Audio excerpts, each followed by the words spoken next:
Chapter 7. Francis Bacon. Francis Bacon, 1561 to 1626, although his philosophy is in many ways unsatisfactory, has permanent importance as the founder of modern inductive method and the pioneer in the attempt at logical systemization of scientific procedure. He was a son of Sir Nicholas Bacon, Lord Keeper of the Great Seal, and his aunt was the wife of Sir William Cecil, afterwards Lord Burleigh.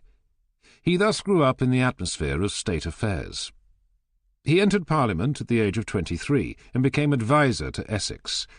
Nonetheless, when Essex fell from favour, he helped in his prosecution. For this he has been severely blamed. Lytton Strachey, for example, in his Elizabeth and Essex, represents Bacon as a monster of treachery and ingratitude. This is quite unjust. He worked with Essex while Essex was loyal, but abandoned him when continued loyalty to him would have been treasonable. In this there was nothing that even the most rigid moralist of the age could condemn. In spite of his abandonment of Essex, he was never completely in favour during the lifetime of Queen Elizabeth. With James's accession, however, his prospects improved. In 1617 he acquired his father's office of Keeper of the Great Seal, and in 1618 he became Lord Chancellor. But after he had held this great position for only 2 years, he was prosecuted for accepting bribes from litigants. He admitted the truth of the accusation, pleading only that presents never influenced his decision. As to that, anyone may form his own opinion, since there can be no evidence as to the decisions that Bacon would have come to in other circumstances. He was condemned to a fine of £40,000, to imprisonment in the Tower during the King's pleasure, to perpetual banishment from court and inability to hold office. This sentence was only very partially executed. He was not forced to pay the fine, and he was kept in the Tower for only 4 days. But he was compelled to abandon public life and to spend the remainder of his days in writing important books. The ethics of the legal profession in those days were somewhat lax. Almost every judge accepted presents, usually from both sides. Nowadays we think it atrocious for a judge to take bribes, but even more atrocious, after taking them, to decide against the givers of them. In those days, presents were a matter of course, and a judge showed his virtue by not being influenced by them. Bacon was condemned as an incident in a party squabble, not because he was exceptionally guilty.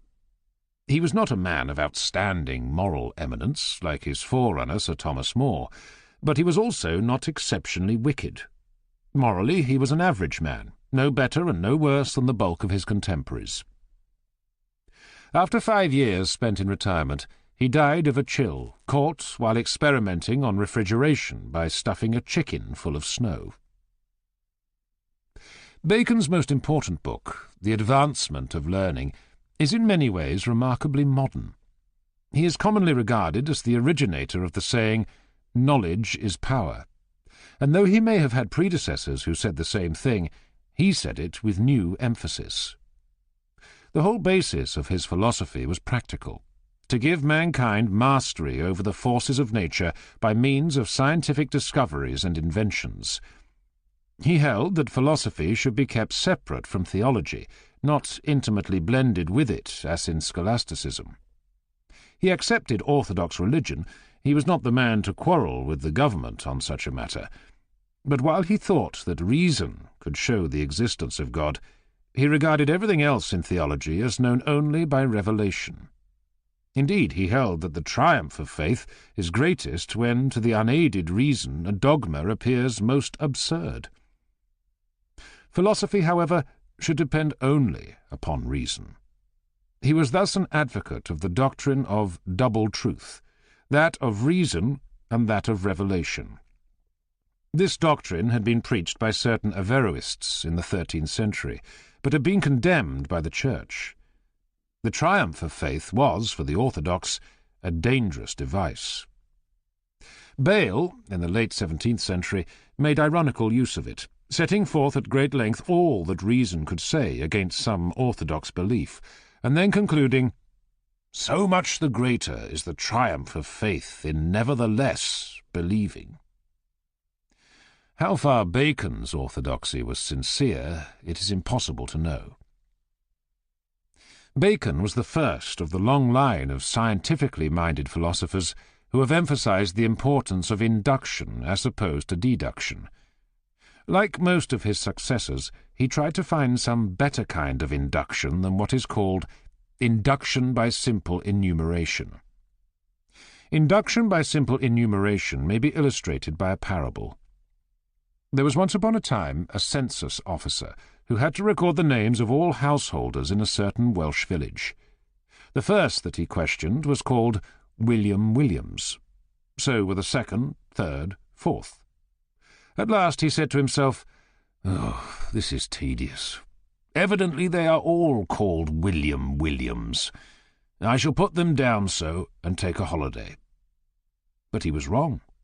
There was just one whose name was John Jones. This shows that we may go astray if we trust too implicitly in induction by simple enumeration. Bacon believed that he had a method by which induction could be made something better than this.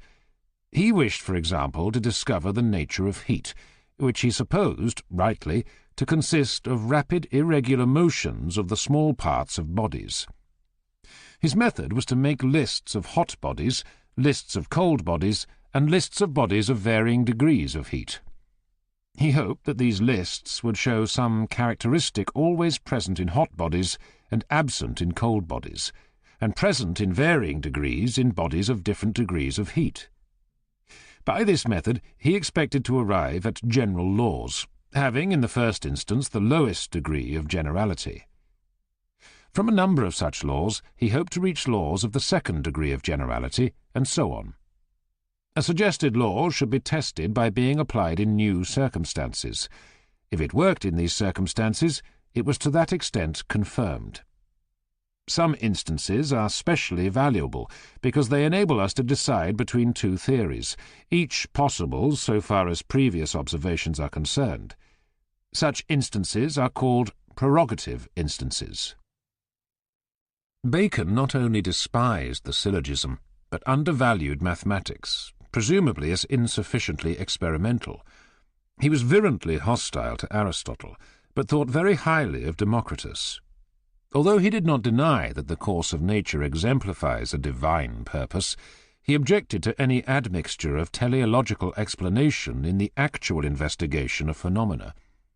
Everything, he held, should be explained as following necessarily from efficient causes. He valued his method as showing how to arrange the observational data upon which science must be based. We ought, he says, to be neither like spiders, which spin things out of their own insides, nor like ants, which merely collect, but like bees, which both collect and arrange. This is somewhat unfair to the ants, but it illustrates Bacon's meaning. One of the most famous parts of Bacon's philosophy is his enumeration of what he calls idols, by which he means bad habits of mind that cause people to fall into error. Of these he enumerates 5 kinds. Idols of the tribe are those that are inherent in human nature. He mentions in particular the habit of expecting more order in natural phenomena than is actually to be found. Idols of the cave are personal prejudices, characteristic of the particular investigator. Idols of the marketplace are those that have to do with the tyranny of words and the difficulty of escaping from their influence over our minds. Idols of the theatre are those that have to do with received systems of thought. Of these, naturally, Aristotle and the scholastics afforded him the most noteworthy instances. Lastly, there are the idols of the schools, which consist in thinking that some blind rule, such as the syllogism, can take the place of judgment in investigation. Although science was what interested Bacon, and although his general outlook was scientific, he missed most of what was being done in science in his day. He rejected the Copernican theory, which was excusable so far as Copernicus himself was concerned, since he did not advance any very solid arguments.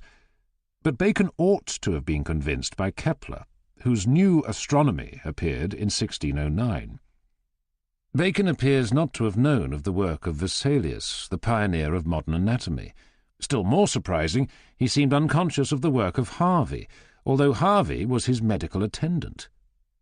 It is true that Harvey did not publish his discovery of the circulation of the blood until after Bacon's death, but one would have supposed that Bacon would have been aware of his researches.